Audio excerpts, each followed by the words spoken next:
ಪ್ರತಿ ತಿಂಗಳು ನಿಮಗೆ ಹೂಡಿಕೆ ಮೊತ್ತದ ಮೇಲೆ ಬಡ್ಡಿ ಆದಾಯ ಬೇಕಾ? ಹಾಗಾದರೆ post office monthly income scheme ಇದೆ. ಈ ಸ್ಕೀಮ್ನಲ್ಲಿ ಗರಿಷ್ಠ ಮೊತ್ತವನ್ನು ಹೂಡಿಕೆ ಮಾಡಿದರೆ ಪ್ರತಿ ತಿಂಗಳು ನಿಮಗೆ 9,250 ರೂಪಾಯಿವರೆಗೆ ಬಡ್ಡಿ ಆದಾಯವನ್ನು ಗಳಿಸುವಂಥ ಅವಕಾಶ ಇದೆ. ಕೇಂದ್ರ ಸರ್ಕಾರದ ಬೆಂಬಲವಿರುವಂಥ ಈ ಹೂಡಿಕೆಯಲ್ಲಿ ನೀವು ಕನಿಷ್ಠ 1,000 ರೂಪಾಯಿ ಹೂಡಿಕೆ ಮಾಡ್ಬೋದು, ಗರಿಷ್ಠ 15 ಲಕ್ಷ ರೂಪಾಯಿವರೆಗೆ ಹೂಡಿಕೆಗೆ ಅವಕಾಶ ಇದೆ. ನಮಗೆ ಮ್ಯೂಚುವಲ್ ಫಂಡ್ ಅಥವಾ ಸ್ಟಾಕ್ ಮಾರ್ಕೆಟ್ನಲ್ಲಿರುವಂಥ ರಿಸ್ಕ್ ಬೇಡ, ನಮಗೆ ಪ್ರತಿ ತಿಂಗಳು ಸ್ಥಿರವಾದ ಆದಾಯ ಬೇಕು ಅನ್ನೋರಿಗೆ ಈ ಸ್ಕೀಮ್ನಿಂದ ಅನುಕೂಲ ಆಗುತ್ತೆ. ಹಾಯ್ ಹಲೋ ನಮಸ್ಕಾರ, ನಾನು ಶೇಷಕೃಷ್ಣ ಭಟ್. ದುಡಿಯುವಂತಹ ಪ್ರತಿಯೊಬ್ಬರು ಕೂಡ ತಾವು ಕಷ್ಟಪಟ್ಟು ಸಂಪಾದಿಸಿದಂತಹ ಹಣವನ್ನು ಎಲ್ಲಾದರೂ ಒಂದು ಉತ್ತಮ ಜಾಗದಲ್ಲಿ ಹೂಡಿಕೆ ಮಾಡಬೇಕು, ಆ ಮೂಲಕ ತಿಂಗಳಿಗೆ ಇಂತಿಷ್ಟು ಆದಾಯವನ್ನು ಗಳಿಸ್ತಾ ಇರಬೇಕು ಅಂತ ಹೇಳುವಂಥ ಯೋಚನೆಯಲ್ಲಿ ಇದ್ದೇ ಇರ್ತಾರೆ. ಆದರೆ ಯಾವಾಗ ಅವರಿಗೆ ಕನ್ಫ್ಯೂಷನ್ ಆಗುತ್ತೆ ಅಂತ ಹೇಳಿದ್ರೆ, ಎಲ್ಲಿ ಹೂಡಿಕೆ ಮಾಡೋದು, ಆ ಹೂಡಿಕೆ ಮಾಡುವಂಥ ಜಾಗ ಸೇಫ್ ಆಗಿರಬೇಕು, ನಾನು ಹೂಡಿಕೆ ಮಾಡಿದಂಥ ಹಣಕ್ಕೆ ಏನು ತೊಂದರೆ ಆಗಬಾರ್ದು, ಹಾಗೆಯೇ ಒಳ್ಳೆ ರಿಟರ್ನ್ಸ್ ಕೂಡ ಅದರಿಂದ ಸಿಗಬೇಕು ಅಂತ. ಎಸ್, ಅಂತಹದ್ದೇ ಒಂದು ಉತ್ತಮ ಕೇಂದ್ರ ಸರ್ಕಾರದ ಸ್ಕೀಮ್ ಬಗ್ಗೆ ನಾವು ಈ ವಿಡಿಯೋದಲ್ಲಿ ಮಾತಾಡ್ತೀವಿ. ಅಷ್ಟೇ ಅಲ್ಲ, ಈ ವಿಡಿಯೋದ ಕೊನೆಯಲ್ಲಿ ಒಂದು ಬೋನಸ್ ಟಿಪ್ಪು ಕೂಡ ಇದೆ, ಮಿಸ್ ಮಾಡದೆ ವಿಡಿಯೋನ ಕಂಪ್ಲೀಟ್ ಆಗಿ ನೋಡಿ. ಹಾಗಾದ್ರೆ ಈ ಸ್ಕೀಮ್ ಬಗ್ಗೆ ಯಾರು ತಿಳಿಸ್ಕೊಡ್ತಾರೆ? ಎಸ್, ಅಫ್ಕೋರ್ಸ್ ನಮ್ಮ ಜೊತೆಗೆ ಶರತ್ MS ಅವರಿದ್ದಾರೆ. ಇವರು ಸೀನಿಯರ್ ಜರ್ನಲಿಸ್ಟ್, ವೈಯಕ್ತಿಕ ಹಣಕಾಸು ಬರಹಗಾರರು, ಹಾಗೆಯೇ ಬಾಸ್ವಾಲಾ ಸಂಸ್ಥೆಯ ಕಂಟೆಂಟ್ ವಿಭಾಗದ ಮುಖ್ಯಸ್ಥರು. ಮತ್ತೆ ಆಗ್ತಾಡ ಅವ್ರನ್ನ ವೆಲ್ಕಮ್ ಮಾಡೋಣ, ಅವ್ರ ಜೊತೆಗೆ ಮಾತಾಡ್ತಾ ಹೋಗೋಣ. ಶರತ್ ಅವ್ರು ನಮಸ್ತೆ, ವೆಲ್ಕಮ್ ಟು ದಿ ಶೋ. ನಮಸ್ತೆ ಶೇಷ. ಎಸ್ ಶರತ್ ಅವರೇ, ಬಹಳಷ್ಟು ಜನ ಕಷ್ಟಪಟ್ಟು ದುಡಿತಾರೆ, ಸಂಪಾದಿಸ್ತಾರೆ, ಕೈಲೊಂದಷ್ಟು ಹಣ ಇರುತ್ತೆ ಅಥವಾ ಬ್ಯಾಂಕಲ್ಲಿ ಸುಮ್ಮನೆ ಇಟ್ಟಿರ್ತಾರೆ. ಬಟ್ ಎಲ್ಲಿ ಹೂಡಿಕೆ ಮಾಡಬೇಕು ಅಂತ ಹೇಳುವಂಥದ್ದು ಇರೋದೇ ಇಲ್ಲ, ಅಥವಾ ಎಲ್ಲಿ ಹೂಡಿಕೆ ಮಾಡಿದ್ರೆ ನಮಗೆ ಅದರಿಂದ ಒಳ್ಳೆ ರಿಟರ್ನ್ಸ್ ಬರುತ್ತೆ, ತಿಂಗಳ ಆದಾಯ ಬರುತ್ತೆ, ಈ ಥರದ ಕ್ಯಾಲ್ಕುಲೇಷನ್ ಇರಲ್ಲ. ಬಟ್ ಇನ್ನೊಂದು ಪ್ರಶ್ನೆ ಏನಂದ್ರೆ, ಸೇಫ್ ಆಗಿರುತ್ತಾ ಅಂತ. ಸೊ ಇದೆಲ್ಲದಕ್ಕೂ ಸೇರಿ ಒಂದು ಉತ್ತಮವಾದಂಥ ಹೂಡಿಕೆ ಪ್ಲೇಸ್ ಯಾವುದು ಅಂತ ಹೇಳ್ಬೋದು? ಈಗ ನೋಡಿ ಶೇಷ, ತುಂಬ ಜನರಿಗೆ ಏನು ಬೇಕಪ್ಪ ಅಂತ ಹೇಳಿದ್ರೆ ಬಂಡವಾಳ ಸುರಕ್ಷತೆ ಬೇಕು, ಜೊತೆಗೆ ಪ್ರತಿ ತಿಂಗಳು ಸ್ಥಿರವಾದ ಆದಾಯ ಬರಬೇಕು. ಹೆಂಗೆ ಯೋಚನೆ ಮಾಡ್ತಾರೆ ಅಂತ ಹೇಳಿದ್ರೆ, ನನಗೆ ಸ್ಟಾಕ್ ಮಾರ್ಕೆಟ್ನಲ್ಲಿರುವಂತಹ ಏರಿಳಿತದ ರಿಸ್ಕ್ ಬೇಡ, ಈಕ್ವಿಟಿ ಮ್ಯೂಚುವಲ್ ಫಂಡ್ನಲ್ಲಿರುವಂಥ ಏರಿಳಿತದ ರಿಸ್ಕ್ ಬೇಡ, ನನಗೆ ಬಂಡವಾಳದ ರೀತಿ ಇರಬೇಕು, ಬಂಡವಾಳ ಸುರಕ್ಷಿತವಾಗಿರಬೇಕು, ಅದ್ರ ಮೇಲೆ ಪ್ರತಿ ತಿಂಗಳು ಒಂದಿಷ್ಟು ಬಡ್ಡಿ ಆದಾಯ ಬರಬೇಕು ಅಂತ ತುಂಬ ಜನ ಬಯಸ್ತಾರೆ. ಈ ತುಂಬ ಜನ ಅಂದರೆ ಯಾರು? ಎಷ್ಟೋ ಜನರ ಹತ್ರ ಒಂದು ನಿಶ್ಚಿತವಾದ ಮೊತ್ತ ಇರುತ್ತೆ. ಅಂದರೆ 5 ಲಕ್ಷನೋ, 3 ಲಕ್ಷನೋ, 2 ಲಕ್ಷನೋ, 10 ಲಕ್ಷನೋ, ಈ ರೀತಿಯ ಒಂದು ಅಮೌಂಟ್ ಇರುತ್ತೆ. ಆ ಅಮೌಂಟನ್ನು ಹೂಡಿಕೆ ಮಾಡಿ ನಮಗೆ ಗಳಿಕೆ ಪಡ್ಕೋಬೇಕು ಪ್ರತಿ ತಿಂಗಳು ಅಂತೇಳಿ ತುಂಬ ಜನರು ಭಾವಿಸ್ತಾರೆ. ಯಾರು ಅವರು ಅಂತ ಹೇಳಿದ್ರೆ, ಈಗ ನಿವೃತ್ತಿ ಆಗಿರೋವಂಥವ್ರು, ಅಥವಾ ಯಾವುದೋ ರೆಂಟಲ್ ಇನ್ಕಮ್ ಇರೋರು, ಆ ಹೂಡಿಕೆಯನ್ನು ನಾನು ಮತ್ತೆ ಹೂಡಿಕೆ ಮಾಡಿ ಒಂದಿಷ್ಟು ಪ್ರತಿ ತಿಂಗಳು ಆದಾಯ ಗಳಿಸ್ಕೋಬೇಕು ಅನ್ನೋವಂಥವ್ರು. ಇನ್ನು ಕೆಲವ್ರಿಗೆ ಹೆಂಗಿರುತ್ತೆ ಅಂತ ಹೇಳಿದ್ರೆ, ನಮಗೆ ಒಂದು ಮೊತ್ತ ಇದೆ, ಅದು ಸೇಫ್ ಆಗಿರಬೇಕು, ಗಳಿಕೆ ಬರಬೇಕು ಅಂತಿರುತ್ತೆ. ಇಂಥವರಿಗೆ ಪೋಸ್ಟ್ ಆಫೀಸ್ನಲ್ಲಿ ಒಂದು ಸ್ಕೀಮ್ ಇದೆ, ಅದರ ಹೆಸರು post office monthly income scheme.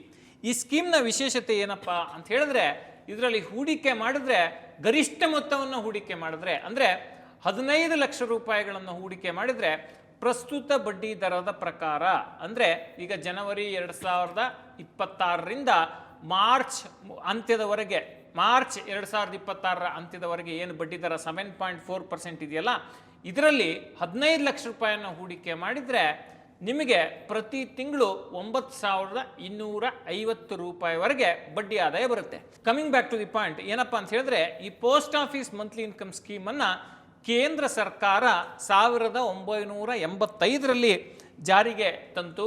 ಇದು ಸಣ್ಣ ಉಳಿತಾಯವನ್ನು ಪ್ರೋತ್ಸಾಹಿಸುವಂತಹ ಒಂದು ಹೂಡಿಕೆ ಯೋಜನೆ. ದೇಶದ ಎಲ್ಲ ಪೋಸ್ಟ್ ಆಫೀಸ್ಗಳಲ್ಲಿ ಈ ಯೋಜನೆಯ ಲಭ್ಯತೆ ಇದೆ. ಮತ್ತು ಹೂಡಿಕೆ ಮೊತ್ತ ಎಷ್ಟು ಮಾಡ್ತೀರಿ ಅದಕ್ಕೆ ತಕ್ಕಂತೆ ನಿಮಗೆ ಇದರಲ್ಲಿ ಪ್ರತಿ ತಿಂಗಳು ಬಡ್ಡಿ ಆದಾಯ ಬರುತ್ತೆ. ಈ ಯೋಜನೆಯಲ್ಲಿ 9 ಲಕ್ಷವನ್ನು ಹೂಡಿಕೆ ಮಾಡಿದರೆ ಪ್ರಸ್ತುತ ಇರುವ 7.40 ಬಡ್ಡಿ ದರದ ಪ್ರಕಾರ ಪ್ರತಿ ತಿಂಗಳು 5,550 ರೂಪಾಯಿವರೆಗೆ ಗಳಿಸ್ಬೋದು. 15 ಲಕ್ಷವನ್ನು ಹೂಡಿಕೆ ಮಾಡಿದರೆ ಪ್ರತಿ ತಿಂಗಳು 9,250 ರೂಪಾಯಿವರೆಗೆ ಗಳಿಕೆ ಪಡಿಬೋದು. ಆದರೆ ಈ 15 ಲಕ್ಷವನ್ನು ಹೂಡಿಕೆ ಮಾಡಬೇಕಾದ್ರೆ ಜಾಯಿಂಟ್ ಅಕೌಂಟ್ನಲ್ಲಿ ಹೂಡಿಕೆ ಮಾಡಬೇಕಾಗಿ ಬರುತ್ತೆ. ಆ ವಿಷಯವನ್ನ ನಾವು ನಂತರದಲ್ಲಿ ಮತ್ತಷ್ಟು ವಿವರಿಸ್ತೀವಿ. ಎಸ್, ಪೋಸ್ಟ್ ಆಫೀಸ್ ಹೂಡಿಕೆ ಬಗ್ಗೆ ಇನ್ ಡೀಟೇಲ್ ಆಗಿ ತಿಳಿಸ್ಕೊಡ್ತಾ ಇದ್ದೀರಿ. ಬಟ್ ಇದರ ನಡುವೆ ಇನ್ನೊಂದು ಕೇಳಬೇಕು, ನಮ್ಮ ಸೇಫ್ಟಿ ಬಗ್ಗೆ ನಾವು ಏನು ಯೋಚನೆ ಮಾಡಬೇಕು, ಹೇಗೆ ಯೋಚನೆ ಮಾಡಬೇಕು? ಈಗ ನೋಡಿ ಶೇಷ, ಯಾವುದೇ ಹೂಡಿಕೆ ಮಾಡೋಕ್ ಮುಂಚೆ ನಮ್ಮ ಸುರಕ್ಷತೆಗೆ ನಾವು ಒತ್ತನ್ನು ಕೊಡಬೇಕು. ಸುರಕ್ಷತೆ ಅಂದ್ರೇನು? ಇನ್ಶೂರೆನ್ಸ್ ಅನ್ನ ಮಾಡಿಸ್ಕೊಳ್ಳೋದು. ಇನ್ಶೂರೆನ್ಸ್ ಅಂದ ತಕ್ಷಣ ಒಂಥರ ಮೂಗ್ ಮುರಿಯೋ ಸಂದರ್ಭ ಬಹಳಷ್ಟು ಜನರಲ್ಲಿ ಇದೆ. ಆದ್ರೆ ಏನನ್ನ ನೆನ್ಪಿಟ್ಕೋಬೇಕು ಅಂತ ಹೇಳಿದ್ರೆ, ಈಗ ನೋಡಿ, ಕುಟುಂಬಕ್ಕೆ ಆಧಾರವಾಗಿ ಮನೆ ಯಜಮಾನ ಅಥವಾ ಯಜಮಾನಿ ದುಡಿತಿರ್ತಾರೆ. ತಿಂಗಳು ಅವರು ಒಂದಿಷ್ಟು ಸಂಬಳವನ್ನ 30,000 50,000 1 ಲಕ್ಷ ತರ್ತಿರ್ತಾರೆ. ನಾಳೆ ದಿವಸ ಅವರ ಜೀವಕ್ಕೆ ಏನಾದರೂ ಸಮಸ್ಯೆ ಆದ್ರೆ ಆ ಕುಟುಂಬಕ್ಕೆ ಆಧಾರವಾಗಿ ನಿಲ್ಲೋರು ಯಾರು? ಅವರಿಗೆ ಅವರ ಇಷ್ಟಾರ್ಥಗಳನ್ನು ಪೂರೈಸೋರು ಯಾರು? ಅವರ ಒಳ್ಳೇದು ಕೆಟ್ಟೋದು ನೋಡೋರು ಯಾರು? ಮತ್ತೆ ಸಾಲ ಮಾಡಿದ್ರೆ ಅದನ್ನು ತೀರ್ಸೋರು ಯಾರು? ಮಕ್ಕಳು ಓದ್ ನೋಡೋರು ಯಾರು? ಇದಕ್ಕೆ ಪರಿಹಾರ ರೂಪದಲ್ಲಿ ಟರ್ಮ್ ಇನ್ಶೂರೆನ್ಸ್ ಬರುತ್ತೆ. ಟರ್ಮ್ ಇನ್ಶೂರೆನ್ಸ್ ಅಂದ್ರೆ ಏನಪ್ಪಾ ಅಂತ ಹೇಳಿದ್ರೆ, ಈಗ ನಮ್ಮ ಆದಾಯಕ್ಕೆ ತಕ್ಕಂತೆ ನಾವು 50 ಲಕ್ಷ 30 ಲಕ್ಷ 1 ಕೋಟಿ 2 ಕೋಟಿ ಈ ರೀತಿ ಕವರೇಜ್ ಅನ್ನ ಪಡ್ಕೋಬಹುದು. ಪ್ರತಿ ತಿಂಗಳು ಅದಕ್ಕೆ ಪ್ರೀಮಿಯಂ ಕಟ್ತಾ ಹೋದ್ರೆ ಆ ಕವರೇಜ್ ಮೊತ್ತ ಏನಿರುತ್ತೆ, ಅಕಸ್ಮಾತ್ ಏನಾದರೂ ಯಾರು ಇನ್ಶೂರೆನ್ಸ್ ಪಡ್ಕೊಂಡಿರ್ತಾರೆ ಅವರಿಗೆ ಸಮಸ್ಯೆ ಆದರೆ ಆ ಕವರೇಜ್ ಮೊತ್ತವನ್ನು 30 ಲಕ್ಷ 50 ಲಕ್ಷ 1 ಕೋಟಿ 2 ಕೋಟಿ ಆ ಕವರೇಜ್ ಮೊತ್ತವನ್ನು ಇನ್ಶೂರೆನ್ಸ್ ಕಂಪ್ನಿಯವರು ಕುಟುಂಬಕ್ಕೆ ವರ್ಗಾಯಿಸ್ತಾರೆ. ಈ ರೀತಿ ಆದಾಗ ಏನಾಗುತ್ತೆ, ಕುಟುಂಬಕ್ಕೆ ಒಬ್ಬ ವ್ಯಕ್ತಿಯ ಜೀವ ಹೋಗೋದ್ರಿಂದ ಏನಾಗುತ್ತೆ, ಎಮೋಷ್ನಲ್ ಲಾಸ್ ಆಗಿರುತ್ತೆ. ಈ ಕಡೆ ಹಣಕಾಸಿನ ಸಮಸ್ಯೆಯನ್ನು ಸೇರ್ಕೊಂಡ್ಬಿಟ್ರೆ ಮತ್ತೊಂದು ಹಂತದ ಸಂಕಷ್ಟಕ್ಕೆ ಆ ಕುಟುಂಬ ಹೋಗ್ಬಿಡುತ್ತೆ. ಈ ಏನಾಗುತ್ತೆ, ಎಮೋಷ್ನಲ್ ಲಾಸ್ಗೆ ಪರಿಹಾರ ಇಲ್ಲ. ಅದಕ್ಕೆ ಸರಿಸಾಟಿಯಾಗಿ, ವ್ಯಕ್ತಿಗೆ ಸರಿಸಾಟಿಯಾಗಿ ಯಾವುದೇ ದುಡ್ಡು ನಿಲ್ಲಲ್ಲ. ಆದರೆ ಆ ಪರಿಹಾರ ರೂಪದಲ್ಲಿ ಏನು ಹಣ ಬರುತ್ತೆ, ಅವರ ಕುಟುಂಬಕ್ಕೆ ಒಂದು ನೆಮ್ಮದಿಯನ್ನು ಕೊಡುವಂಥ, ಆರ್ಥಿಕವಾದ ನೆಮ್ಮದಿಯನ್ನು ಕೊಡುವಂಥ ಅವಕಾಶವನ್ನು ಈ ಟರ್ಮ್ ಇನ್ಶೂರೆನ್ಸ್ ಒದಗಿಸುತ್ತೆ. ಇದು ಆಪತ್ಕಾಲದ ಆಪ್ತ ಮಿತ್ರ. ಇದ್ರ ಬಗ್ಗೆ ಕಾಂಪ್ರಮೈಸ್ ಆಗಲೇಬೇಡಿ. ದಯವಿಟ್ಟು ನಿಮ್ಮ ಕುಟುಂಬಕ್ಕೆ ಟರ್ಮ್ ಇನ್ಶೂರೆನ್ಸನ್ನು ತಗೊಳ್ಳಿ. ನಾವು ಡಿಸ್ಕ್ರಿಪ್ಷನಲ್ಲಿ ಏನು ಲಿಂಕ್ ಕೊಟ್ಟಿದ್ದೀವಿ ಅದನ್ನು ಬಳಸಿ ನೀವು ಟರ್ಮ್ ಇನ್ಶೂರೆನ್ಸನ್ನು ಖರೀದಿ ಮಾಡಿದ್ರೆ 15% ವರೆಗೆ ಡಿಸ್ಕೌಂಟ್ ಸಿಗುತ್ತೆ.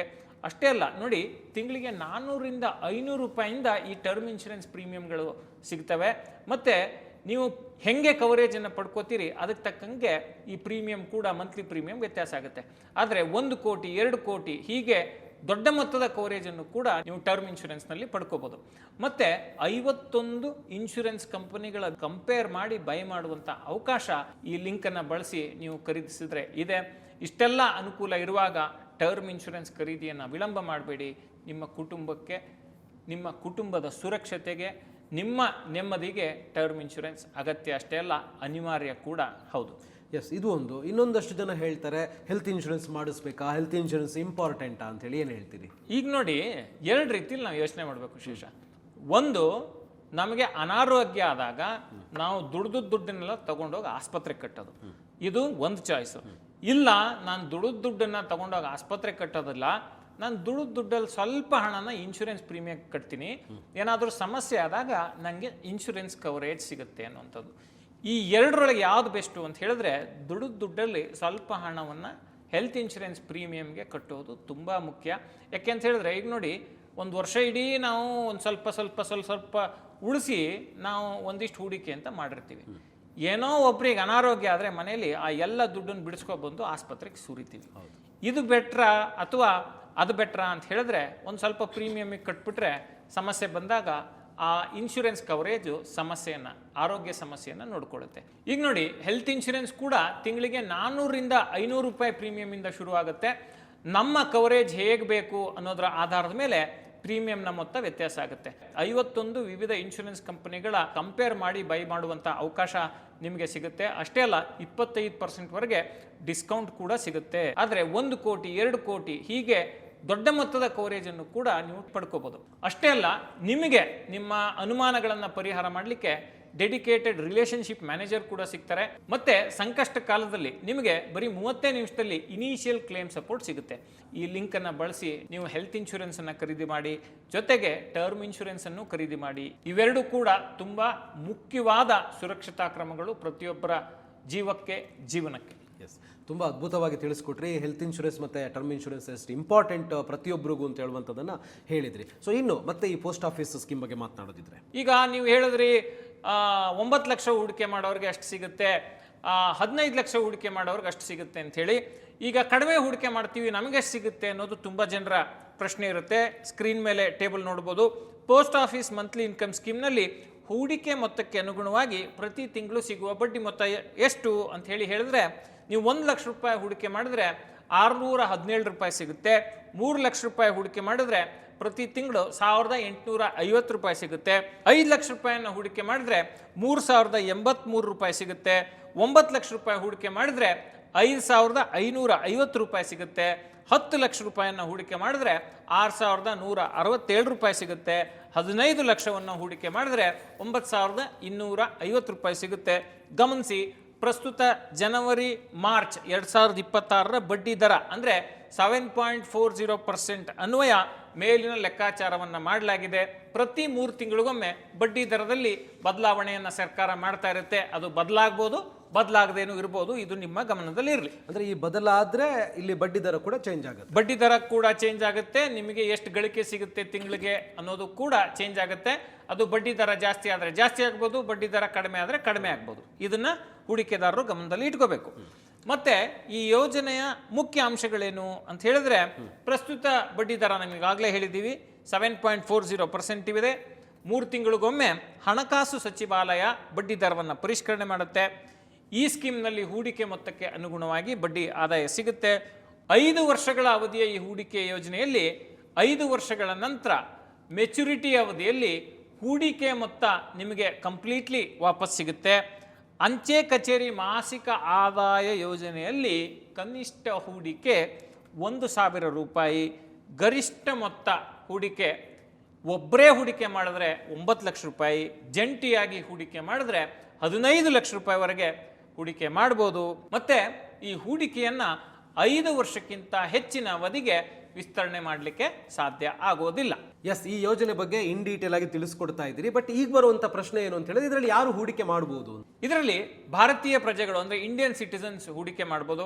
ಅನಿವಾಸಿ ಭಾರತೀಯರಿಗೆ ಅಂದ್ರೆ NRIಗಳಿಗೆ ಇದರಲ್ಲಿ ಹೂಡಿಕೆಗೆ ಅವಕಾಶ ಇಲ್ಲ.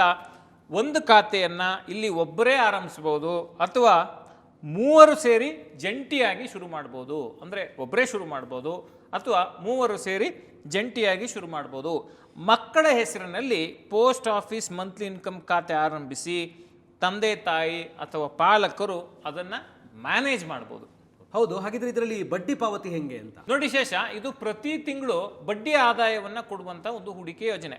ಇಲ್ಲಿ ಎಷ್ಟು ಬಂಡವಾಳವನ್ನು ನಾವು ಹೂಡಿಕೆ ಮಾಡಿರ್ತೀವಿ ಅದ್ರ ಮೇಲೆ ಈಗ ಪ್ರಸ್ತುತ ಬಡ್ಡಿ ದರ ಎಷ್ಟಿದೆ ಅಂತ ಹೇಳಿದ್ರೆ 7.40%. ಅದನ್ನ ಲೆಕ್ಕಾಚಾರ ಮಾಡಿ ಅದಕ್ಕೇನು ಬಡ್ಡಿ ಬರುತ್ತೆ ಆ ಹೂಡಿಕೆ ಮೊತ್ತಕ್ಕೆ, ಆ ಮೊತ್ತದ ಬಡ್ಡಿಯನ್ನ ಪ್ರತಿ ತಿಂಗಳು ಪೋಸ್ಟ್ ಆಫೀಸ್ ಸೇವಿಂಗ್ಸ್ ಅಕೌಂಟ್ಗೆ ಟ್ರಾನ್ಸ್ಫರ್ ಮಾಡ್ತಾರೆ ಅಥವಾ ಇನ್ಯಾವುದೇ ಸೂಚಿತ ಖಾತೆಗೆ ನೀವು ಹೇಳಿದ್ರೆ ಅದಕ್ಕೆ ವರ್ಗಾವಣೆಯನ್ನು ಮಾಡ್ತಾರೆ. ಮತ್ತೆ ಇನ್ನೊಂದು ಅಂಶ ಏನಿಲ್ಲಿ ಗಮನದಲ್ಲಿ ಇಟ್ಕೋಬೇಕು ಅಂತ ಹೇಳಿದ್ರೆ, ಈಗ ನೀವು ಬಡ್ಡಿ ನೀವು ತೆಗೆದುಕೊಳ್ಳಿಲ್ಲ, ಅಲ್ಲಿ ಸೇವಿಂಗ್ಸ್ ಅಕೌಂಟಲ್ಲೇ ಇಟ್ರಿ ಅಥವಾ ಏನು ನೀವು ಅದನ್ನು ಪಡ್ಕೊಳ್ಳಿಲ್ಲ ಅಂತ ಹೇಳಿದ್ರೆ ಅದು ಹೆಚ್ಚುವರಿ ಬಡ್ಡಿಯನ್ನು ಅದು ಕೊಡೋದಿಲ್ಲ ಅನ್ನೋದನ್ನ ಇಲ್ಲಿ ಗಮನದಲ್ಲಿ ಇಟ್ಕೋಬೇಕು ಹೂಡಿಕೆದಾರರು. ಸೊ ಇನ್ನು ಈ ಮೆಚುರಿಟಿ ಮತ್ತೆ ತೆರಿಗೆ ಲೆಕ್ಕಾಚಾರದ ಬಗ್ಗೆ ಹೇಳೋದಿದ್ರೆ, ಈಗ ನೋಡಿ ಶೇಷ, ನಾವೀಗಾಗಲೇ ಹೇಳಿದ್ದೀವಿ 5 ವರ್ಷದ ನಂತರ ಇದು ಮೆಚುರಿಟಿಯನ್ನು ಹೊಂದುತ್ತೆ. ಒಂದು ವೇಳೆ ಹೂಡಿಕೆ ಮಾಡಿದ ಮೊತ್ತವನ್ನ ನೀವು 1 ವರ್ಷದಿಂದ 3 ವರ್ಷಗಳ ಒಳಗಾಗಿ ವಾಪಸ್ ಪಡಿಬೇಕಾದ್ರೆ ಅಸಲಿನ ಮೊತ್ತದ 2% ದಂಡವನ್ನು ಕಟ್ಟಬೇಕಾಗಿ ಬರುತ್ತೆ. ಮತ್ತೆ ಹೂಡಿಕೆ ಮಾಡಿದ 3 ವರ್ಷಗಳ ನಂತರ ಹಿಂಪಡೆದ್ರೆ 1% ದಂಡ ಅನ್ವಯಿಸುತ್ತೆ.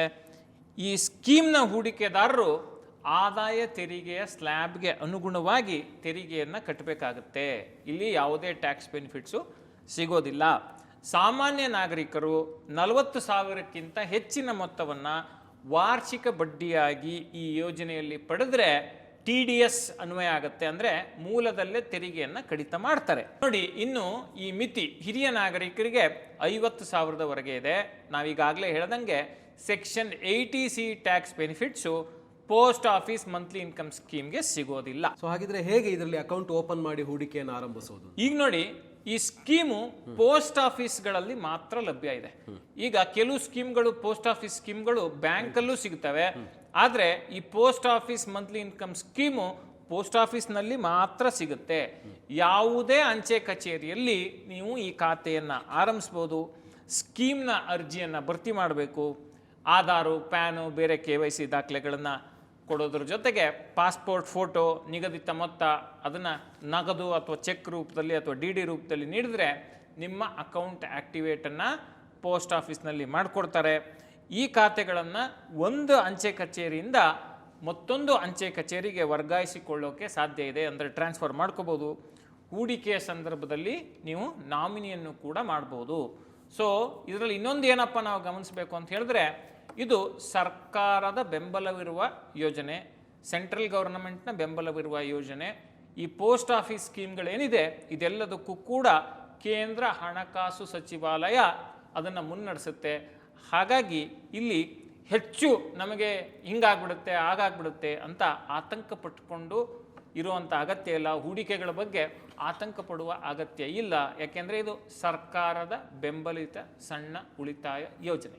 ಸೂಪರ್. ಈ ಸ್ಕೀಮ್ ಬಗ್ಗೆ ಇನ್ ಡೀಟೇಲ್ ಆಗಿ ತಿಳಿಸ್ಕೊಟ್ರಿ. Post office monthly income scheme ಹೇಗೆ ವರ್ಕ್ ಆಗುತ್ತೆ, ಎಷ್ಟು ಬಡ್ಡಿ ಇದೆ, ಎಷ್ಟು ಗಳಿಸೋದಕ್ಕೆ ಅವಕಾಶ ಇದೆ, ಆಮೇಲೆ ಯಾರು ಹೂಡಿಕೆ ಮಾಡ್ಬೋದು ಅಂತ. ಸೊ ಆಗಲೇ ನಾನು ಮಾತನಾಡಬೇಕಿದ್ರೆ ಹೇಳಿದರೆ ಫೈನಲ್ ಲಾಸ್ಟಲ್ಲಿ ವಿಡಿಯೋದ ಕೊನೆಯಲ್ಲಿ ಒಂದು ಬೋನಸ್ ಟಿಪ್ ಕೂಡ ಇದೆ ಅಂತ, ಅದನ್ನು ತಿಳಿಸ್ಕೊಡ್ತೀರಾ? ಈಗ ನೋಡಿ ಶೇಷ, ಪ್ರತಿ 3 ತಿಂಗಳಿಗೊಮ್ಮೆ ಈ ಪೋಸ್ಟ್ ಆಫೀಸ್ ಸ್ಕೀಮ್ಗಳ ಬಡ್ಡಿ ದರವನ್ನು ಬದಲಾಯಿಸ್ತಾರೆ ಅಂತ ಹೇಳಿ ನಾವು ಹೇಳಿದ್ವಿ ಮಧ್ಯ ಮಾತಾಡುವಾಗ. ಈಗ ನೋಡಿ, ಜನವರಿಯಿಂದ ಮಾರ್ಚ್ ಅವಧಿಗೆ ಏನು ಬಡ್ಡಿ ದರ ಇದೆ ಅನ್ನೋದನ್ನ ನಾವೀಗ ತಿಳಿಸ್ತೀವಿ. ಮತ್ತೆ ಗಮನದಲ್ಲಿಟ್ಟುಕೊಳ್ಳಿ, ಜನವರಿಯಿಂದ ಮಾರ್ಚ್ ಅವಧಿಯ ಪೋಸ್ಟ್ ಆಫೀಸ್ ಸಣ್ಣ ಉಳಿತಾಯ ಯೋಜನೆಗಳ ಬಡ್ಡಿ ದರವನ್ನು ಸರ್ಕಾರ ಬದಲಾಯಿಸಿಲ್ಲ. ಆದರೆ ಪೋಸ್ಟ್ ಆಫೀಸ್ನ ಬೇರೆ ಬೇರೆ ಸ್ಕೀಮ್ಗಳೇನಿವೆ ಅದರ ಬಡ್ಡಿ ದರ ಏನಿದೆ ಪ್ರಸ್ತುತ ಏನು ನಾವು ನೋಡೋಣ ಅಂತ ಹೇಳಿದ್ರೆ, ಜನವರಿ 2026 ಮತ್ತು ಮಾರ್ಚ್ 2026 ಅವಧಿಯಲ್ಲಿ ವಿವಿಧ ಪೋಸ್ಟ್ ಆಫೀಸ್ ಸ್ಕೀಮ್ಗಳ ಬಡ್ಡಿ ದರ ಏನಿದೆ ಅನ್ನೋದನ್ನ ನಾವು ನೋಡೋಣ. ಈಗ ನೋಡಿ, ನೀವು ಸ್ಕ್ರೀನ್ ಮೇಲೆ ನೋಡ್ಬೋದು. ಜನವರಿ 1, 2026ರಿಂದ 31 ಮಾರ್ಚ್ 2026 ಅವಧಿಯಲ್ಲಿ ಈ ಪೋಸ್ಟ್ ಆಫೀಸ್ ಸ್ಮಾಲ್ ಸೇವಿಂಗ್ಸ್ ಸ್ಕೀಮ್ನ ಇಂಟ್ರೆಸ್ಟ್ ರೇಟ್ ಎಷ್ಟಿದೆ ಅಂತ ಹೇಳಿ.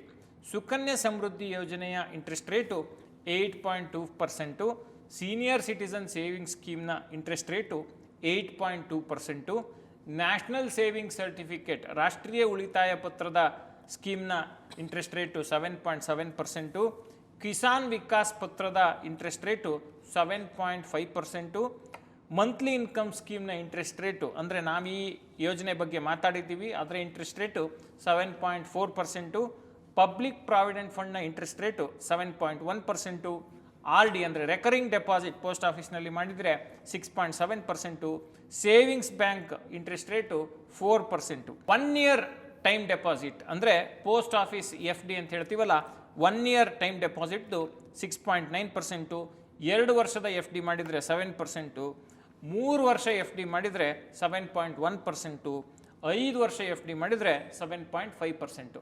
ನೋಡಿ, ಇಲ್ಲಿ ಭಾಳ ಇಂಟ್ರೆಸ್ಟಿಂಗ್ ಅಂಶ ಏನಪ್ಪ ಅಂತ ಹೇಳಿದ್ರೆ, ಈಗ ರೆಪೋ ರೇಟನ್ನು RBI 5.25%ಗೆ ತಂದು ನಿಲ್ಲಿಸಿದೆ.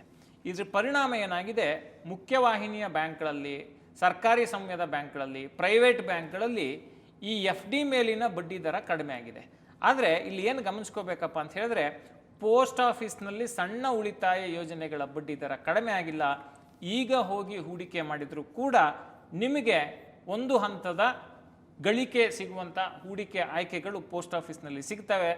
FDಗಿಂತ ಉತ್ತಮ ಗಳಿಕೆ ಕೊಡುವಂಥ ಹೂಡಿಕೆ ಆಯ್ಕೆಗಳು ಪೋಸ್ಟ್ ಆಫೀಸ್ ಸ್ಕೀಮ್ನಲ್ಲಿ, ಎಸ್ಪೆಷಲಿ ಸೀನಿಯರ್ ಸಿಟಿಸನ್ಸ್ಗೆ, ಸುಕನ್ಯಾ ಸಮೃದ್ಧಿ ಹೂಡಿಕೆಗೆ, ಮತ್ತು ನ್ಯಾಷನಲ್ ಸೇವಿಂಗ್ ಸರ್ಟಿಫಿಕೇಟ್ಗೆ, ಕಿಸಾನ್ ವಿಕಾಸ್ ಪತ್ರಕ್ಕೆ, ಈ ರೀತಿಯ ಪೋಸ್ಟ್ ಆಫೀಸ್ ಮಂತ್ಲಿ ಇನ್ಕಮ್ ಸ್ಕೀಮ್ಗೆ, ಇದೆಲ್ಲವನ್ನು ಗಣನೆಗೆ ತೆಗೆದುಕೊಂಡಾಗ ಪೋಸ್ಟ್ ಆಫೀಸ್ ಸ್ಕೀಮ್ಗಳಲ್ಲಿ ಈಗಲೂ ಕೂಡ ಯಾರಿಗೆ ಒಂದು ಸ್ಥಿರವಾದ ಆದಾಯ ಬೇಕು, ನಮಗೆ ಒಂದು ಸ್ಥಿರವಾದ ಗಳಿಕೆ ಸಿಗಬೇಕು ಅಂತಾರೆ, ಅವ್ರಿಗೆ ಈಗಲೂ ಅನುಕೂಲ ಇದೆ ಅನ್ನೋದನ್ನ ಇದು ಸೂಚಿಸ್ತಿದೆ. Shesha, yes, thank you very much Sharath ಅವರೇ. ಒಂದು ಒಳ್ಳೆ ಹೂಡಿಕೆ ಬಗ್ಗೆ ಮಾಹಿತಿಯನ್ನು ಕೊಟ್ಟರೆ. ಅಷ್ಟೇ ಅಲ್ಲದೆ ಸರ್ಕಾರದ ಸ್ಕೀಮ್ಗಳಲ್ಲಿ ಎಷ್ಟೆಷ್ಟು ಬಡ್ಡಿ ದರ ಇದೆ, ಚೇಂಜ್ ಆಗಿದೆ ಅಂತ ಹೇಳುವಂಥದ್ದನ್ನು ಕೂಡ ತಿಳಿಸ್ಕೊಟ್ರಿ. Once again thank you very much. Thank you Shesha. So ಈ ವಿಡಿಯೋ ನಿಮಗೆ ಇಷ್ಟ ಆಗಿದೆ ಅಂದರೆ ಲೈಕ್ ಮಾಡಿ, ಶೇರ್ ಮಾಡಿ, ಹಾಗೆಯೇ ಬಾಸ್ವಾಲಾ ಕನ್ನಡ ಚಾನಲನ್ನು ಸಬ್ಸ್ಕ್ರೈಬ್ ಮಾಡಿ.